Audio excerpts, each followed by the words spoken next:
Just finished doing about a half an hour discussion about Up from the Blue, and we went through all of the typical discussion questions from the reader's guide, but we just had a couple questions that we wanted to get your input on. And the first thing that a lot of us wanted to know was what inspired you to write this story, and did you base any of the characters on people you knew in real life? I think a lot of things inspired me. I didn't mean to write a novel in the beginning. I was just sort of haunted by certain things in my own life, and I was a counselor for many years in the sexual abuse field. And one thing that I learned was that when I worked with adults who had a recent trauma, the healing was not simple, but the process was easier to work through.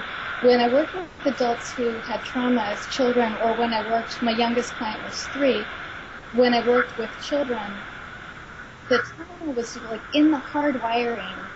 And I really wanted to write a story that walked through childhood grief in a way where you look at it honestly. You look at it so clearly that you also see all the joy that you might have missed because it was impacted in the trauma. And then I wanted to see if I could come to a place of light and forgiveness and healing by the end of it. So I really had tried to tunnel through true childhood grief and see if I could come to a place where you could own it but feel love in the end of it. Mm-hmm. That was interesting. Yeah. A lot of us wondered about what happened to the characters between, that last walk that they had and then Tilly giving birth. And it made us wonder, when you started writing the book, was it set up in the way that we read it, where, it was a flash forward, or did you have it set up in another way that was changed during the editing process? Oh, there's a lot of hands that get into your book once you have a publisher. It was interesting. The book used to start on with the biting episode.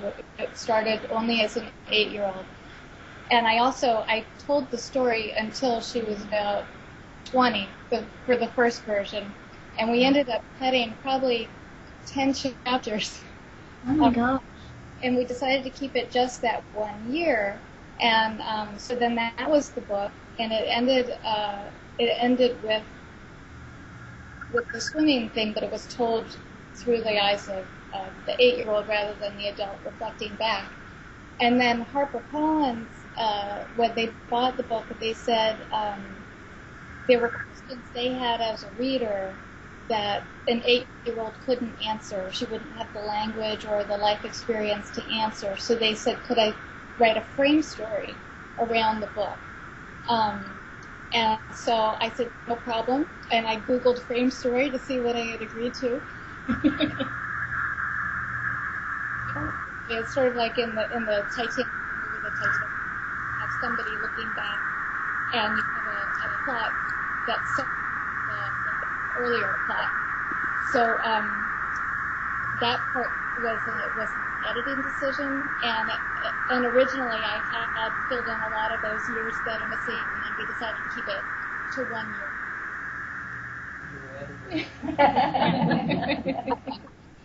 year. A lot of us asked, when we were discussing the book, why didn't Roy seek help for Mara? When you were developing his character, was there a reason why, he didn't end up putting her in St. Elizabeth's, or how did that decision come about for you as a writer? He's a character that I know a lot of times when I visit book clubs, they don't like that character, but I'm fond of him because I think, like all the characters, they're doing the best that they can. And I think he's someone who has always known what to do. He knows how to solve things. People turn to him because he's smart. And now he doesn't know what to do. And I think there's times, and the shame certainly added into it, that you didn't talk about these things. But I also think he was in a position where he just honestly didn't know what to do and thought maybe the problem would go away. And I think he just didn't realize how much time and how much emotional cost had happened in not making a decision. I was there. Yeah. Oh, Yeah. I wish I could show you what I'm looking at. Let me see if I can move my computer and show you. Oh my gosh. Maybe to right. Oh man. That on an eye, and you can see like the volcano, and it's It's tough to be you, huh? Now we're jealous. Yes.